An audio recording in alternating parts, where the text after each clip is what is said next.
am Tushar Rana. I am a software engineer too in Amazon, and I have an industry experience of over 3.5 years. And before Amazon, I used to work in JP Morgan Chase, which is another fintech giant. And over these last 3.5 years, I have given interviews in almost all tech companies, cleared a lot of them, got my own set of rejections, and based upon what I have learned from my interviews, from the network that I have, the interviews that take, and generally reading, I'll try to help you out, guys, to get your dream job. Basically, today's session is mostly towards what are the common mistakes that we do in a coding round. And I'll be an instructor for this course. And over the next few sessions, we'll be solving a few problems, some very much closely related to what it is asked in FANG. While we'll go topic wise for in alternatives. I'll give a quick intro about what High Counselor does, because I think it's a wonderful platform if you guys are looking out for a change or any job switch. I think they provide tons and tons of resources. Like, they have got online classes, they'll help you with your resumes, and they have like over 400 plus network of very talented people out there who will be more than happy to help you out. So yeah, and I think they have wonderful courses which you can actually go. You can just have a look at highcounselor.com and see what courses are available for you. And the best part of it is you don't pay anything upfront. You don't pay anything until you get the job that you want. And then you pay for next 6 months. But the good thing is, if you use the referral code Tushar, TUSHAR, you'll be getting $500 off after you get your dream job. So yeah, that's pretty much about High Counselor and about me. So we'll start the today's session, which is what are the most common pitfalls while we do a coding interview. And I have experienced this as an interviewer also, as a candidate also. So we'll discuss from the candidate's perspective as well as the interviewer's perspective what it means to take these interviews and what are the very common mistakes that we all do, and like how can we be well prepared for the interviews.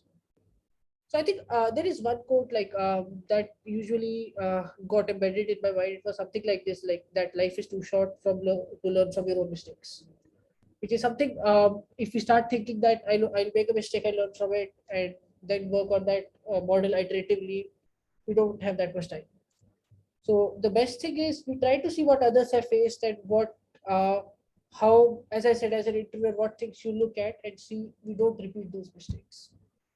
So yeah, I think I have a bunch of points that I have written, and on each point I'll give a small explanation. I'm happy if you have any questions.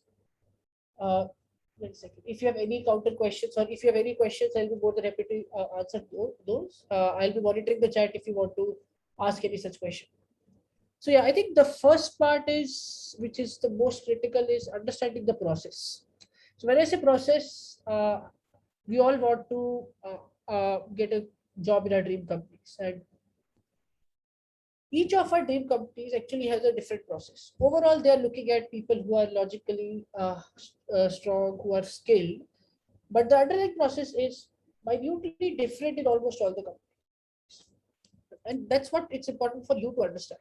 We are not in that world where we can go and just go to any coding ground or any online assessment and start thinking, hey, I'll just take care of it. It's always better to be prepared. And I think one of the most important things that I say to the people who my mentor, and my general suggestion is understand first thing on what platform you're going to give your interview. This is very specific. Initially, I'll start from the online assessments, or even in the coding rounds. Like, if some company wants you to code on any particular platform, the best way is, because see, these are your dream jobs, and you don't get to interview them every day or not. So always be prepared. That's a very simple example is, there are multiple ways where first rounds happen. One of them is Carrot. So sometimes in Carrot, they ask the code that you have to write is should be working. It's okay if it's not the most optimal one. And because we are habitual of trying to make everything perfect, we might end up spending way too much more time on the optimal solution rather than the brute force one, which would have actually worked out there. So each interview or assessment, as you say, has its own set of data points that they want to get from. And for that, you need to ensure. And today's like we have tons and tons of resources out there where you can easily figure out what things they require. Like now there are some things called Code Signal, even HackerRank. Sometimes you already know there are set of test cases that you need to pass. So you pass them, you are okay. But sometimes there are hidden test cases. So you have to be extra cautious and see, hey, have I missed out on any opportunity, or like have I missed out on any edge case? This is a very critical part. And what usually happens after we give the this usually happens in the first round itself. We end up saying, "Hey, I had solved the problem, but I did not get selected," stuff like that. Because I think it's really critical to understand what is being expected in that round. Yeah. The second point, which is basically something like assessing where you are. So when I say assessing, I think we all need to be honest with ourselves, and this is so usually what you guys will be facing, you'll be getting opportunities at one does not always feel completely prepared. Like I think there would be very less chances where you'll be feeling that you know everything 100%. So I think it's okay to be in that state where you feel, hey, I don't know everything, but try to. But there is you always try to gauge where you are at any point in time. Like one of my colleagues, what they do is there are lead code challenges that happen every week. So they basically sometimes say, hey, if we are able to solve 3 problems, that means that we are good to start interviewing. You can use multiple methods like timing. Let's say if you're preparing for Google, you add a timer for 45 minutes, and if you see are you able to solve 2 lead code medium questions, medium hard questions, and based upon the company which you are targeting, try to see where you are and you already have tons and tons of resources to do that. Like there is no dearth of resources out there. Try to figure out what topics you actually don't know and just spend some time on it so that. And I think one of the most what sometimes happens is there is a set of traditional questions which basically means if you open any standard book or any standard topic you start reading, there is a set of questions that comes up, and which I think as a candidate we should be aware of. There is a certain bias towards those questions that usually happens in interviews because they are standard problems. The expectation is that hey, you need to know that, and I would always suggest you guys all the basic problems, just go through them. It's not a huge resource. On the multiple resources where you can find that out. Lead Code also offers like 150 best questions or any other such a resource. If you find, that's more than enough. But it's important to figure out where you are and what it takes, what more it takes for you to reach where you actually want to be. And I think this is going to be, these first two are very critical parts, which basically they are like pre-interview. You are these things usually will happen pre-interview, right? I think interviews is also like a iterative process. It's not you interview the first company and you get selected, and after that you stop. So I think from each interview, first thing that you should do is, okay, is it better to do an optimized solution that is feasible, or are we expected to cover? I think yeah, I think Jason, that's a really good question. So I think so when you start an interview, it's more like an interaction between you and the interviewer. So there is no standard answer to that. You just need to discuss with him what's the expectation he's having. The best thing is all the ideas that are coming to your mind, as you just wrote, you have to ensure that the interviewer knows that you have these ideas. That's the most important part. Let's say, I think another part that you have asked is, yeah, I think I have covered this point in the later slide also, but the point is, it's okay. I mentioned this a lot of times. It's okay not to have the best or most optimal solution in the first attempt. What I would say is, as you just mentioned, tell everything that you know. Move iteratively. This is what I would do, and talk in terms of complexities. If this is what I do, this would be the complexity. If this is the complexity, and then mention that, hey, I think I can still improve this complexity from A to B, but that would require a more optimal solution, and you can just start thinking about it. If the interviewer basically has already figured out that he knows, so basically just think from the interviewer's perspective. He just wants to figure out the data points that your critical thinking is good. And let's say there are some very complicated or optimal solutions whose implementation itself takes more than 30 minutes on an average. So if the interviewer might say, okay, I'm okay that you were able to think till that, but what you do is you implement with the second approach. And I think this communication between you and the interviewer has to happen. And this is the most important part. No assumptions there, because it's not going to be a case where you know the interviewer beforehand. Most of the time, you won't be knowing them. So, like, what you have to ensure is that no one takes any assumption. It should not be like you start implementing the first approach because you think that the second approach might take time, and the interviewer ends up thinking that, hey, he actually is not able to even think about that solution. So be like as much as vocal as you can. Again, as I said, like you have to. So it's just like this. Like the interviewer knows nothing about you. So whatever you say to him, those are the only data points he'll be able to get. So explain everything that you have in your mind to that. And as you just mentioned, like hash map or hash set, it's very important to mention why to use a data structure, why you want to use a particular map, or do you want to use which implementation? Do you want to use trees implementation of collision or any such thing? Just mention those things. Jason, I hope that I answered that question. You can give me a thumbs up or yeah, cool. So yeah, I think we were here like assessing where you are. So yeah, this is the second most important step to figure out where you are and where you have to reach. I'm emphasizing on this because what usually happens when we start giving interviews, we just stop. Hey, this is all I know.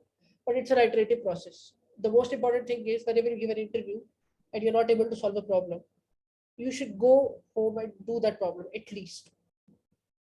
I think that has worked me a lot of times. The next most important point is looking into previous experiences. And I think the amount of time we usually spend into preparation of interviews, we try to solve each and all every new questions, all sorts of questions. What I would suggest you is always look at previous experiences. And there is a reason why I'm saying that. In different in a company, like a lot of companies like Google have a very standard process where you don't know what questions might end up coming with you, and like the process everyone knows, but that's not always with all the companies.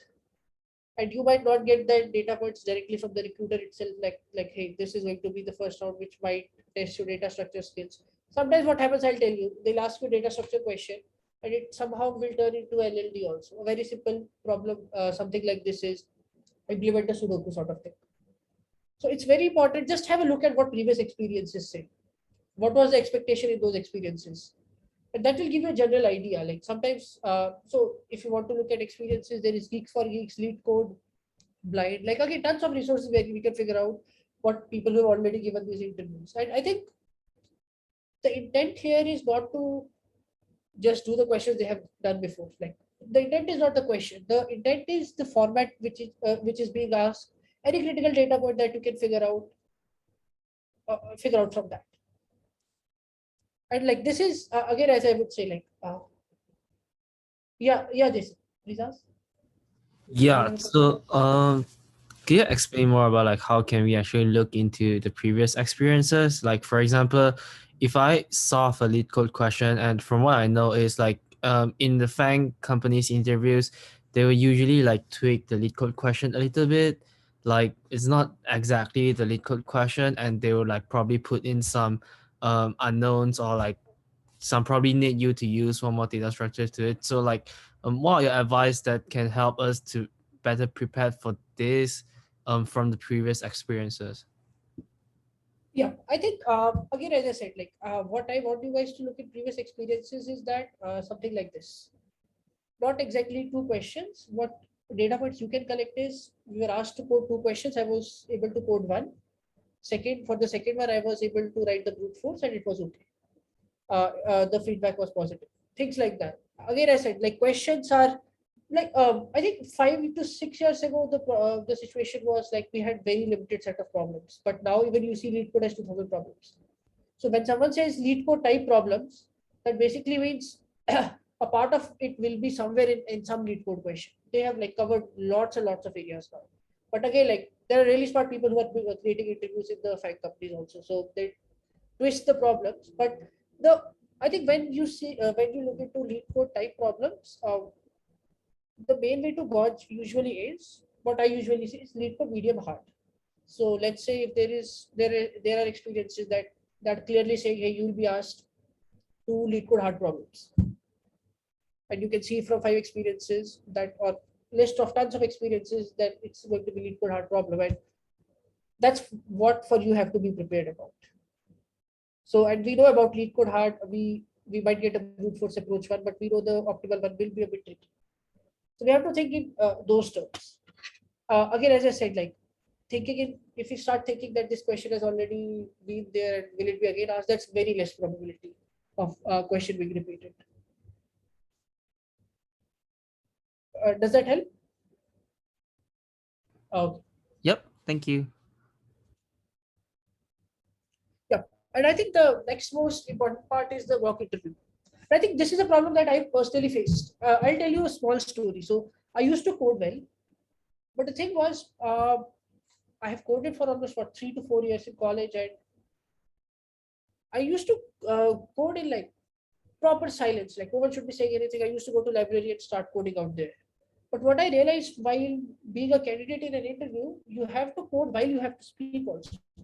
And it was a huge challenge for me to adapt to that. And this is like coming straight from my personal experiences. And I did not take up mock interviews initially because like I was pretty confident with what I'm doing. But it was a huge challenge for me to explain what I was doing while coding or explain before that and then quickly code. And while coding also tell what going to do. The solution for that is very simple. Like you need to take mock interviews. Like I sometimes feel like this is non-negotiable. Like for me, like multiple things you need to see here. Like you could be nervous. It's a dream job. You could be nervous. How do you how do you mimic that situation? There are multiple ways. There are multiple websites. There are things like Pram. The best part is if you have if you have a good network and can ask someone from the FAANG companies itself to do a mock interview, that would be best. I think the whole purpose of it is just to calm down the nerves. That's it. So that when you're going into the interview room, or now it's everything is virtual. So when you're taking a interview on Zoom or any other platform, it's not nervous. Like because what happens is typical interviews stay from like 45 to 1 hour. And I think once we are deviated in first 15, 20, 30 minutes, it becomes really challenging to come back to track. It's not impossible, but the whole idea is that you just have to be prepared. Like it's very similar for any exam, like SAT or in India we have IIT or any exam. We always do mocks and it helps you do things just to figure out where we are. The point that I mentioned before also, as well as how we'll handle tough situations. But again, like the con of mock interviews is again like anyhow what we say this it's very tough to mimic a real interview. Like, but again, I think for me this worked out pretty well. And once I gave few mock interviews, it like I was way too more confident in an interview. But I think if you're not finding any pair also in let's say FAANG companies or top tech companies, you can just ask your peers to take. But the only thing is, you might not get that good data points out of that because being a tenured interviewer adds some value. But yeah, I think as a starter, if you don't have anything else, just take in a round robin manner with your peers. Yeah, I think the next most important part is, so we are not habitual of basically articulating our thought process while coding. This is in continuation of that, the previous point only. We code well, but what we are thinking, we have to let the interviewer know also what's our thought process. Because I'll tell you what the interviewer looks at. He just looks at data points. He has 1, 2, 3, 4, 5 checklists. He has to figure out for each corresponding to each the checklist, how much strong you are. And for that, if you just quickly code and just say this is done, that only adds to one data point. He has no idea how you reach that solution. He has no idea how you were debugging. He has no idea if you don't say what you are doing. And this is the most important part. And while you are, let's say you start working on a problem, from the start, if you don't explain to him, like what I usually do is, this point I mentioned the next slides also, whenever I get a question, I repeat the question back to the interviewer also. It helps me in two cases. First, it breaks the ice sort of thing. And the second thing is, it ensures that I'm not misunderstanding the question in any way. And whatever thoughts I'm thinking, like as you mentioned, like, hey, I should use a hash map. I usually don't say in my mind, but I usually speak it out loud. I can use a hash map, or okay, if I am using a hash map, I am using a hash map. If I'm not using a set only, why not a vector only? But again, like, everyone is not comfortable with being that much articulate while giving an interview. For that, the next solution is something. This is what I usually ask them. You just write it down. Uh, I'll be writing it down on the screen. Something like, hey, this is the pseudocode I'm looking at. I'll be using. If you don't want to talk that much, or you're not that much comfortable, you can easily write hash map. Why? Because it has something like O of n complexity of insertion, or log of n of insertion, and set has, let's say, O of 1, or has unordered set has O of 1. So I think the whole idea is you being able to articulate your thought process, and that's okay if you're doing it verbally or you are doing it via notes, but it's your duty to ensure that the interviewer is able to understand that. We cannot go after an interview saying I tried my best but the interviewer was not able to understand. The interviewer will himself also try to understand whatever you are saying, but it's like a two-way door. Until or unless you don't divulge the information, he cannot do anything. So I think this is the most important part. Like, I think even in there is another use case that usually comes up. Let's say you are working on a problem and you have thought of a very complex data structure, and you start thinking, I have a vector of pair of map, and interviewer also is not able to quickly get that, hey, what this guy is trying to say. The best option in best scenarios is something like this. You just quickly write, hey, I'm trying to create this mock class. I think it will have int value, and it will have int cost, and then I'm trying to build a vector. Then I'm trying to build a map which has integer and then a vector as a value, and vector itself has a element with class, let's say name it A, has a pair with class A comma int. Something like this. Now the interviewer knows what data structure you are trying to figure out. And I think you have to be very cautious about what you are speaking, because there are some very complicated algorithms also. Let's say some string matching algorithm, and you start up saying, hey, I'll first parse the character, then I look at this condition, then I look at the second condition.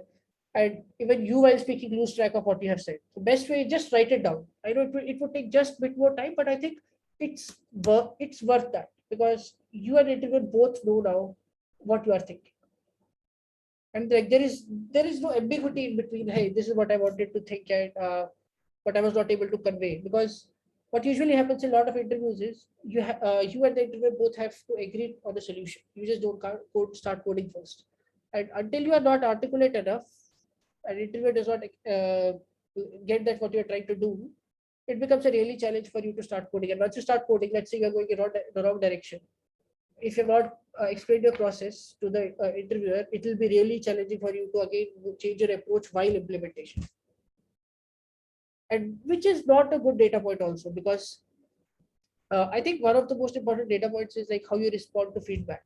Let's say interviewer saying, hey, if you do this, then let's something like this. You say, I use a data structure with an insertion of O of n, O of 1. But interviewer says, but we are not doing much insertion here. We are doing a read operation. So how quickly you are able to pivot your approach based upon what feedback he has given. When will that happen? That will only happen once you start talking to him. Once you are explaining to him everything that's in your mind in those 45 or 1 hour. Yeah, so I think, yeah, just take care of this point. Like, just try to explain whatever is in your mind. Yeah, Jason, please. Yeah, so I have a question on like articulate your thought process over there. So like when you think it out loud, like if you go into the wrong direction, like would the interviewers actually like point you to the right direction? And like how would you respond to the feedback if you are actually not sure like what are they talking about? Like for example, the use case in what you mentioned about is like, for example, oh, like when you keep on talking about your thought process and suddenly they say, oh, I think you can do better here, but I probably need to take like a moment to like understand what he's actually trying to say. So what would you do in that situation? Oh, so I think one of the most important point is interviewers don't tend to interrupt you. Okay. So what's most probably going to happen is while you are talking out loud about the approach A and B. So the thing about while you are thinking about is even you are not sure about that approach. Correct. There are two ways. Like first way is like first you are thinking about something and saying, hey, this is what I'm thinking, and then you say, hey, I have thought about this. So as an introvert, what I do, I never interrupt anyone while he's thinking. Because you might end up reaching the exact solution yourself because our thoughts are iterative in our mind. So if you see, when we solve a problem, we don't reach the solution at the same point. Correct. We reach it iteratively. So I think interviewers usually wait for that period of time until you are saying, and let's say you when you have thought about or you for 2-3 minutes we are not going in any direction, then they take cues from what you were just saying. So you then they say, hey, I think you are thinking about of log and complexity. Why are we doing that? Is there a way we can improve that? So this is how it would work, and I think there are two things. First, there are multiple ways to solve a problem. That's okay. But I think that's a sort of a judgment call you have to take sometimes. Also, if you're pretty sure that your approach works, so it's okay if you say at that point in time, yeah, I think this is what you're saying, but I think the direction which I am thinking, you can solve this problem in a better way, like this, and you explain to him. If not, it's very like I would highly recommend just listening into what he's saying because the interviewer is just trying to point you in the correct direction. If you're already somewhere around there, he'll say, hey, you already reached here. Why don't you think something around this? Or let's say if you're completely off the track. Usually what happens is interviewers say a very counter example. So let's say you come up with an approach, let's say, which is, you feel it's correct, but it's not. They'll simply say, hey, will that approach work for test case 1, 2, 3? Some test case which they say. And you might do a quick dry run on that and realize, hey, this does not work. And you again restart thinking. So I think these cues are really important, like what interviewer is trying to say. Internet will never say to you this is wrong. Like that's not a good thing. They'll never say. They'll try to sway you away from where you are thinking to a better approach, and it's like your skill that you are able to reach that approach. Okay. Does that help? So were you saying that when if we know that our solution doesn't work for like let's say like a specific test case and we can probably just say, oh, we can dry run the test case and tell them, oh, this actually doesn't work for this test case, and they will actually provide you like the chance to like rethink again, or like would they actually like deduct your points like, no, like this, I don't think this guy can make it, or like would they think bad? No, I don't. In initial thought process, it's okay. It is like acceptable also to make mistakes. Okay. The only thing is once you have decided, hey, this is what I'm going to do, and then you start making mistakes, that gives some red signals. But while you are thinking, if you miss out on a test case, that's perfectly okay. Because if we start taking out those mistakes, then what we are expecting is the candidate, we say a question to candidate and candidates gives us the most optimal answer, the first one, which is not possible, or even scalable. So it's like that. Like uh, it's okay, as I said, like it's perfectly okay while you are thinking if you're missing out on a few test cases. Like that interaction that you'll be having with interviewer is a positive interaction. What I see a concern is when you don't have any interaction at all. If you're having this sort of interaction, this does not add any negative data point. This gives you chance to get a lot positive data points. Yep, sounds good. Thank you. Okay. Yeah, I think the next thing comes up is what to do when you find a similar question. So I think this is no secret that there are a lot of questions when you go into the interview, you see a similar question. When I say similar, it doesn't mean exact same. It means, let's say, merge interval is a very standard problem. Okay.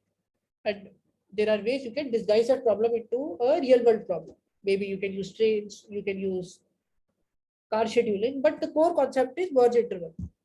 And what usually happens is when you see a correlating question, you start thinking, hey, I've done this problem. How had I solved it? And try to solve this problem with that method. It creates a bias in our mind. And interviewers are way smart to make some very trivial changes in these questions. And it's really important. And what we keep on thinking is, hey, we have done this problem and this is solved by this ABC method only. And we directly moved on to that, hey, this will be solved without, had this not been a problem we had seen, we could have thought from start, maybe used, the ideal way is we use it, we have already done this problem. This is what we have used there and why we have used that algorithm. But to just because this is a similar question does not mean it's going to be solved in the same way. And this is a very common technique that the smart interviewers use. They'll disguise the problem, very known problem, longest increasing subsequence, and a very small change into that. And they'll say, hey, this is a DP, it should work like that only. And that might be a greedy problem. So again, as I said, not to be like, there is very inherent bias in our mind when we see a known problem. So in that, I would suggest always is think it like from all angles again, like not get too biased about that particular solution that I have to fit in. The issue happens, we try to fit in that solution into this problem, that somehow I have to fit in this. It's okay that if that solution does not fit in. We just know that that's one of the ways we solve that problem. Let's take out some cues from it, may not be the exact solution. And I think again, like this, I'm specifying this question because the number of questions nowadays that that are on lead code, algo expert, like they're increasing exponentially. So there's a very good chance that the question you see is a derivative of some of these problems. Like a very simple example is you have to go from in a matrix from top to bottom. What's the maximum path that you can reach? Top, the very and you can move either to the right or you can move to the bottom. Two directions are allowed. There's a known problem, anyone can solve this who has just practiced this. Very trivial change could be the person from top left to right can move to the right, to the bottom, and to the left also. Now this totally changes the way we were solving the problem. These are very small trivial steps that we need to figure out and not get swayed away by the known solution. Yeah. And the next thing is what to do when you find a new question. And this is again very tricky. I think in top tech companies, there will be many instances that you'll find a new question. Like that question either could be actually a new question, which is not even on LeetCode or any major sites, or instead it is there and you have not done that because it's not scalable approach to solve every problem, which, and it's not advisable also. Like you're that you have to have a strategic approach, not to solve everything. That doesn't help always. So this question, I think what we discussed earlier also, think iteratively. It's okay. Let's say I usually say this. Let's say there's a problem that comes and it's a very complicated problem and you're not able to figure it out. Like what's the optimal solution? And you know the brute force solution in mind. So I highly recommend say the brute force approach. That's okay. That takes out your nervousness. You have started the interview and you start thinking how I can improve that. And it's okay. You go from step by step. Initial approaches n cube. You try to move from n square. You can have a look at my previous two lectures. We tried to do that. We start with a very brute force approach. Then we start thinking, hey, this is n cube, and is there a way I can trade off space with time? And then we say, okay, I think like if we use a O of n space complexity, I think we can trim down the n cube to n square or n, and things like that. And slowly we try to move towards the most optimal solution. This helps us in two ways. First, we can actually reach the optimal solution by this approach. The second one is, even if you're not reaching an optimal solution, at least we are somewhere. We are not blank in an interview just thinking I don't know anything about the problem. And again, like start with very there are 2-3 things. Like let's say you try to figure out there's a huge problem. You try to find out patterns in that. A lot of problems are solved using patterns. Try to see what happens in case of if there is only one element. Let's say there are 100 elements. Break it down. What would have happened in case of 3 elements, and things like that. Like it's very important, and that's why I usually say it's really important to uh, do solve new problems regularly on LeetCode or any such platform. When you solve the problem, think about how you're solving it. And it's again, as I said, it's okay, perfectly okay to see the hints also sometimes, because interviewer will definitely give you. If it's a hard problem and you're not going anywhere, interviewer will himself say, hey, I think can you think in this direction, or some or can you have a look at what we were discussing before, if you have already said something which in correct direction and you're moving away from it now. But yeah, I think the crux is it's a iterative approach. It's okay to start from brute force, and it's perfectly okay. So usually what happens, I'll tell you a very simple thing. So usually in backtracking problems, the brute, you might think, hey, brute force is something very challenging. Once you write the brute force, we're easily able to convert that into a DP problem. Once you convert it into a DP problem, you see, hey, I can still improvise it using a bit masking to find out the states and things like that. And you finally come to an optimal solution. Yeah, and I think the next point is something I usually encourage everyone to have, like dry running the code. To be honest, I feel it's a skill. Like over a large period of time, I was not able to do that. To test any code, I had to add see out statement, system dot out dot print, and just to see what's the value of I here, what's the value of j here, what's happening. I just used to see out any random string just to figure out is my loop being completed. But a lot of companies don't allow that now. For example, Google, like you won't get a chance to do that.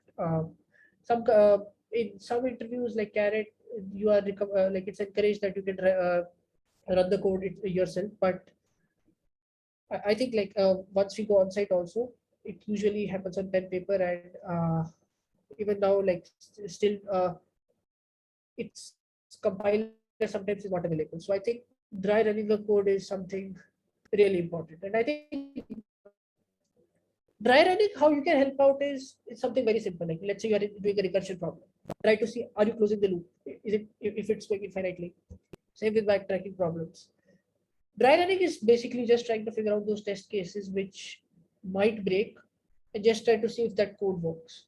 And obviously the happy case where which is the first step. You take a value which ideally should work, no edge case, run through it. And dry running usually helps in two ways. You are confident about your code because once you say to the interviewer, hey, I think I'm good with this, I have done this, interviewer will assess that code, and then he'll ask you, is it okay? If you're not, like if you have missed something, he'll ask you, have you missed out some points? And I think which is not a really good data point to have. It's your as a candidate's job to figure out all the edge cases to ensure the code that you are writing will be working. And like when I say dry running means like when let's say if you're writing on Notepad or any other simple editor, like missing a comma or something, like dry running, you can miss out on that. Those are very normal omissions, but on the core logic, like if I missed if, complete if, or conditions are incorrect, and things like that. So yeah, I think and the second thing about dry running, as I told, there are two good things. The second good thing about dry running is while you are dry running, interviewer exactly knows why you have written that piece of code. Because what we discussed was, first thing is we discussed the approach with interviewers. Second part is while we are coding, everyone's coding way is different. Is the interviewer able to understand what you are trying to write? Most of the times he will be able to, but dry run helps a lot, where you are explaining him why you have added a if loop. Let's say you have added a break statement. A lot of people usually don't write that modular code. So there are tons of if else, break, continue statements. So your maybe dry running will actually help the interviewer figuring out what you are doing. Yeah, I think tenth, the next point is in the continuation of the previous one, which is, so in every interview there is a stage where happens when you say, hey, yeah, I'm done here, I have coded it. And that's when, if the code is not tested properly, it adds a negative data point. That, and because interviewers have very less time to basically assess your skills, and this is one of the very important point. When you say the code is done, it should be completed with all the edge cases. You should have tested it. There are multiple ways now. Let's say if you have a compiler already provided to you where you have to compile, add your own test cases. And I sometimes recommend, I'll tell you what I usually recommend. Let's say if this is a backtracking solution, or just print out as, or let's say there's a matrix problem where you have to change states. Print out the complete matrix in each state so that you are easily able to communicate to the interviewer, hey, this is these are the test cases that I have already tested, and this is working on this. And these are very good data points saying that you ensure that your code is tested, and you are proactive about testing, which is a very good thing to have. Now, this might not happen when you have a notepad, but in those cases, dry running will help. So you can use the same set of test cases with the dry run option. And I think based upon what interview you are doing, with what company you are interviewing for, you can basically use 9th and 10th approach to figure out whether your solution is correct or not. And a lot of time what happens, you yourself figure out some errors. And it's not a good practice that very small if else errors are being corrected by the interviewers. It's you who you have to fix them. It's okay you make those mistakes in the first run of the code. It's very normal. Everyone does that. But it's your duty to figure out that mistake while using 9th and 10th steps, which is dry running and testing. Yeah, I think the next part is misunderstanding a question. And as a, yeah, Jason. Yeah, I do have a question about the dry running part. Yeah, so apparently like some of the mistakes I have made is I was not able to catch like extreme edge cases. So like what are your advice that you could give us on like catching edge cases from dry running? Because yeah, um I heard that like it would be bad like if you run your code and it will actually return error for some edge cases and you didn't actually catch it. So like what would you do to prevent that? Yep, I think the first case is like writing edge cases. Just try to follow some very simple template. The first thing is first edge case that you always have to figure out is if any recursion is happening, try to see are you closing the loop, are your end conditions correct. That's the first. First thing is your code initialized properly? That's one of the most common mistakes I have seen while interpreting. The code is not initialized, like the initialization is not correct itself. Second thing is like the edge cases are like as like the name says. Try to figure out what paradigm it is. Try to see if it's a 2D matrix, what would have happened if there is only one row, if there is only one column. Important part is interviewer will not ask you to do that. That's really important. Like that's you who have to figure those cases out. Uh, and then while you do your first iteration, after that they'll say you, can you what would have happened if there was only one row, but that's not a good data point to have.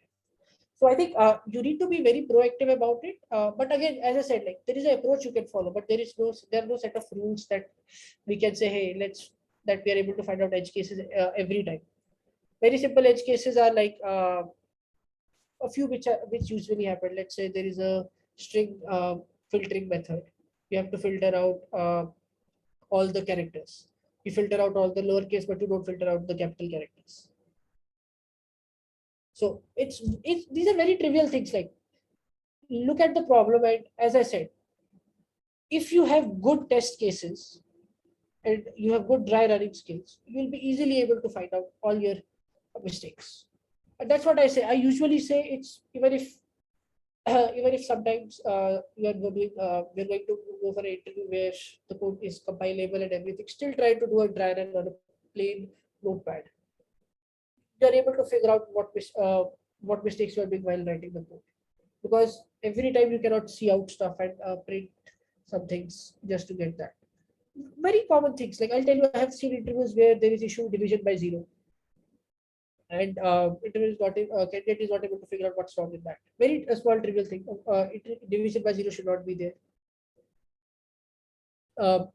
What very, I think one of the most. I'm just telling you from a personal anecdotes. There is an array. An interviewer is expecting a question something like, "Are there duplicates in the array or not?" And it was not there, and the code was failing in those cases.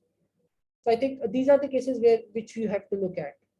If it says longest increasing sequence, can the numbers be equal? Use those test cases to say, hey, this is what's happening. Is that expected? Even if you miss out those in the first iteration when you are discussing the solution. But I think I usually spend good amount of time as an interviewer also when the candidate is working after the solution he has done to the finalizing the solution. And I think that's what you should be doing. Break it down like as one edge cases as you can think. Like think it, like just I usually think it about like while we're writing actual test cases in production code. How vast do we think? Like because see what we usually say, what would happen if this? So I'll tell you what, approach what happens when we write production level code. It should not break. We think in all directions. Start with the first character, end character. Look into all possible things. There is empty string, all possible such things. Because we know if something goes wrong, the service will be down. But while we are solving this problem, we usually don't go into that stuff because a lot of things are not at stake. But it's really important to do that. Does that help? You can ask me counter questions if your specific question is not answered. That's okay. Yeah, totally. Yeah, that helps a lot. Yeah. Because sometimes let's say for example like an integer, when you multiply an integer, eventually you will get integer overflow, and like you have to store it into a long variable instead of integer if you ever use in Java. So like those kind of like edge case, like I didn't catch it, like would it affect my performance? Like because I can like after I run the code and then I found out, oh, actually like I get integer overflow. And then I really realized that, oh yeah, actually I have to use long for that variable. So I like, think there are yeah. Yeah, I think there are two things to that. First one is you can easily ask those questions to the interviewer because we know, let's say there is some number, as you said, we are multiplying. You can ask, this is a very good question to ask if you ask me. So you can ask, do you want the answer in log, or do you want it to be a modulus of some prime number? A lot of the time, interviewers themselves say, hey, because we know the answer is going to be more than what an integer can support, and you can take the modulus to 10 to the power 8 plus 7, a large prime number. So I think it's perfectly okay if you not ask that question initially, but while you are working on it, yes, I think you should be asking. But even if you're not asking, it's totally okay if you do the typecasting for that use case and mention just a small thing, I'm doing this because of this use case. It's a good data point to have that we are thinking about those things. But yeah, and I think I would always suggest to mention this. Overflows are really important. Like See, what would happen? Yeah. yeah, definitely. Okay. Yeah, we did dry running, we did testing code, question misunderstanding. Yeah.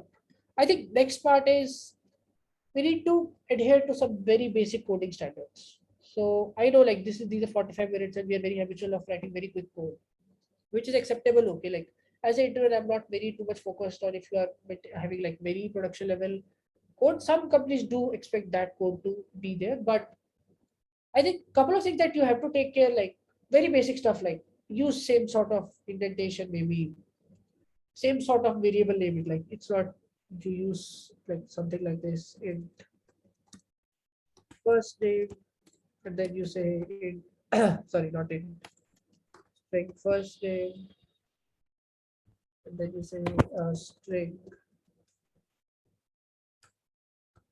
second name. This should be totally avoided. Things like these are very small trivial things.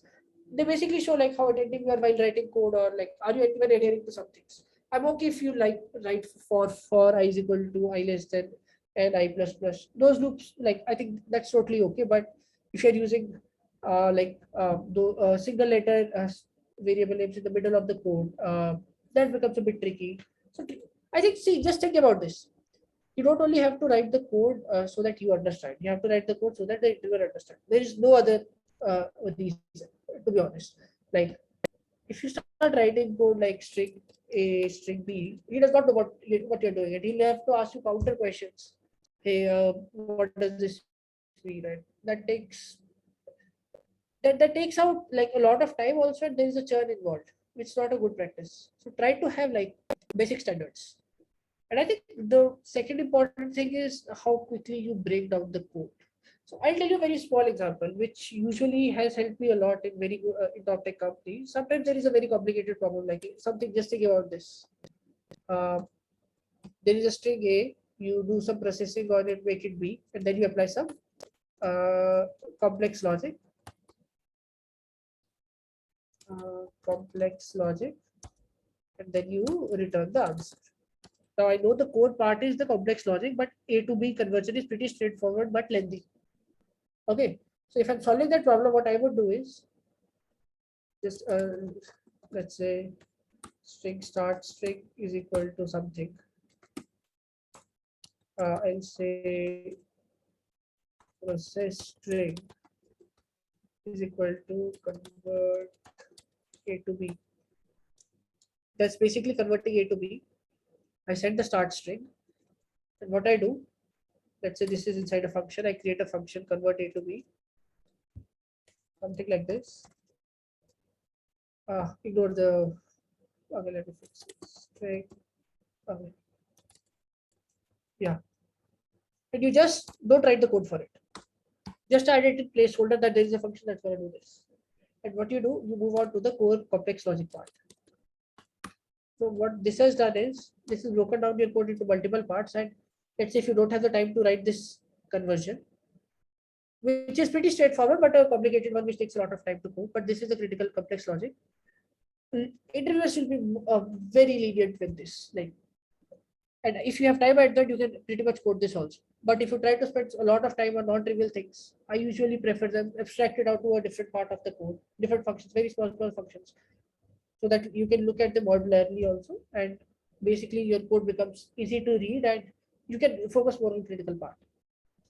Even if there's not a critical part, I usually prefer like maybe something like this, keep the initialization in a separate one.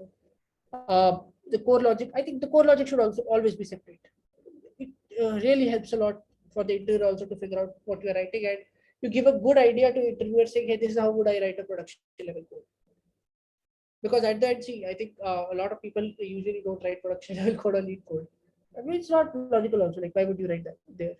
So I think this practice we have to do, trying to break it down into smaller functions and adhering to very basic coding standards. But again, like it's not like very production level everything, but let's adhere to as much as we can. But it's not that like it shouldn't be too complicated building out interfaces here. Like I'm perfectly okay in a coding problem if things like those are not done. You can have integer constant as global variables. That's okay, but the very basic steps should be followed. Yep, and I think this is the point that I was mentioning. Like, let's not try to solve everything. We can use placeholders, which I was mentioning that let's try to figure out, solve the most critical part, and we'll solve the part that we already know. Internet also knows that this part is like, let's say some traversal printing something. They know that you know that. You can place that in a placeholder. This is really important when there is a very complicated problem and you have very less time to solve.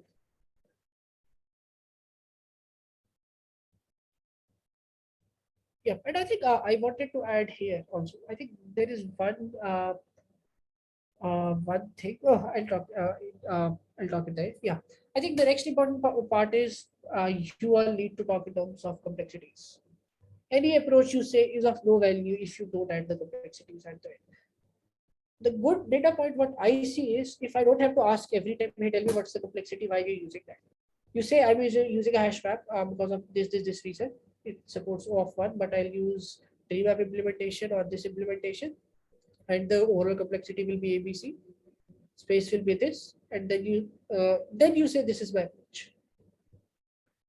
And an approach without complexities is does not make sense. And remember, like when we say talk in terms of complexities, that means like you need to be knowing the complexities of all major data structures. Like this is very, I usually say like you should not be googling how much is insertion in a hash map, how much is insertion in a vector, how much is insertion in very basic data structures. Like that gives a very uh, like negative data point. Like you should be remembering those at the back of your head. Like what I usually say, you should also know all the sorting algorithms. These are very critical basic building blocks. Yeah, and the next one, I think I went through this in the middle of the lecture also, to iteratively build a solution, which basically says this is important. I emphasize this a lot. It's okay. The first solution that you're given is not the perfect one. And I think when you are hustling on a solution, that adds very good value. Uh, I always feel that if there is a unknown question and the candidate is starting thinking from scratch, we get a lot data points and way too easily. That's really good for a candidate also. And if you're already knowing the problem, data points are a bit difficult to catch. And you have to make the problem more trivial, try to expand it to get those thinking ability data points. So yeah, again, like just iteratively build up the solutions. It's perfectly fine. And no one should be ashamed of saying the brute force, even as absurd as it is. It's a brute force. And just say it's a brute force approach. This is the worst case that I could do, and I'll try to improve on this. Again, like code in the language in which you are hands-on. That's pretty much important. So when I say hands-on, I mean you should be knowing all your basic data structures. You should be knowing. A lot of people usually say that okay, it's okay to browse stuff, and I'll tell you what, it's okay to browse. It's okay to browse priority queue, how to add a comparator. It's not okay to browse, does priority queue support a comparator? So let's say if you know you should be knowing what a priority queue does in your language, in C++ or Java. You should know if I add a custom class, how do I sort it? You should know that C++ or Java inherently gives those abilities. How to do that? It's okay if you can search. Some companies allow that you can search in the middle of the interview also, but you need to be aware of them. That's what I say. Like sorting the custom sort that vector provides, if it's in ascending order, how to make it in a descending order. How will you sort a custom object? These are very important things. Do we have a double-ended queue? Because what happens usually is, if you don't know these data structures, you'll have to build them in the interview itself. And the whole point of interview then goes to building up those data structures. So I think it's really important that you're good hands on it on this. And I think the solution to that is pretty much very simple. Like, you code as much as you can. Like, code anything and you'll be hands on. So this is pretty much like, as I said, like a lot of companies now don't they're okay. Like, if you code in Java, in Python, or in C++. So just because the job description says it's a Java backend role doesn't mean you have to code in Java only. Like, I personally I code in C++ always because like from college I'm using C++ only. I'm pretty much hands-on on that. So yeah, choose the language wisely. Again, as I was mentioning, like, know the features that the choice of your language supports.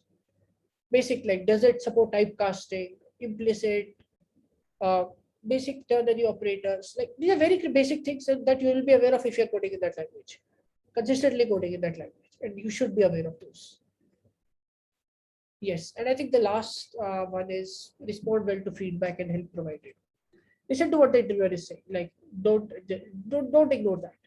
I always say, like, just listen to that, because it will have cues on how to you're going to move into your next approach. And again, as I mentioned, like, this feedback, like how you're responding to this feedback actually gives a good data point for that candidate. Yeah, I think that's pretty much, I gave a brief overview of what things should be done, what thing we missed out, but there are tons and tons of things that we still can discuss. So I'll be still having another session maybe in a couple of weeks on something like this, where we'll go a bit more deep into what things we can improve on. Yeah, in terms of material, I think this is all what I have got today. Any questions you guys have?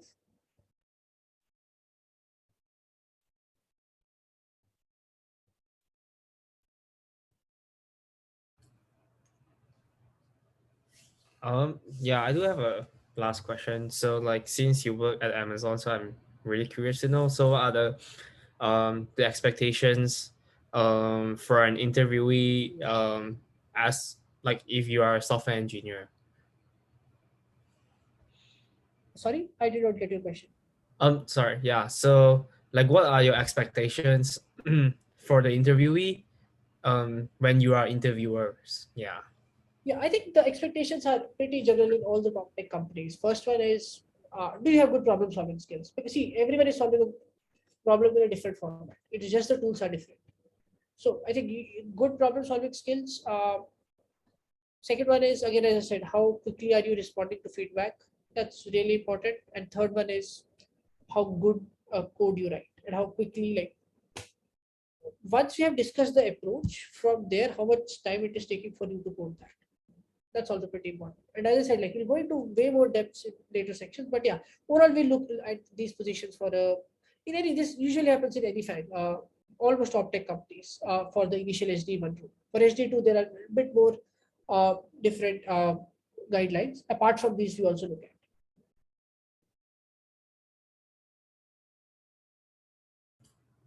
Sweet, thank you. That's very helpful. God. Yep. So I think, yeah, I think before closing off, I'll just quickly reiterate what High Counselor does, because I think because you are here, so you're already aware of it. But I think there is like, the kind of initiative this requires another go at it. And as I said, like, the best part of it is you guys don't pay anything initially, and there are tons and tons of ways via which High Counselor will be helping you out. So yeah, feel to check out what they have to offer, and in case you like it, you can use the referral code Tushar so that you get a good discount. Okay. I think thanks a lot. You guys have been a good audience, and thanks a lot for the questions and making it interactive. You can, if you have any follow-up questions, you can contact me via High Counselor on LinkedIn. I'll be more than happy to answer you guys. Okay, thank you. Any last questions? Let me know. Otherwise, I'll be closing off the session. Thank you so much. Have a good one. Okay, bye guys.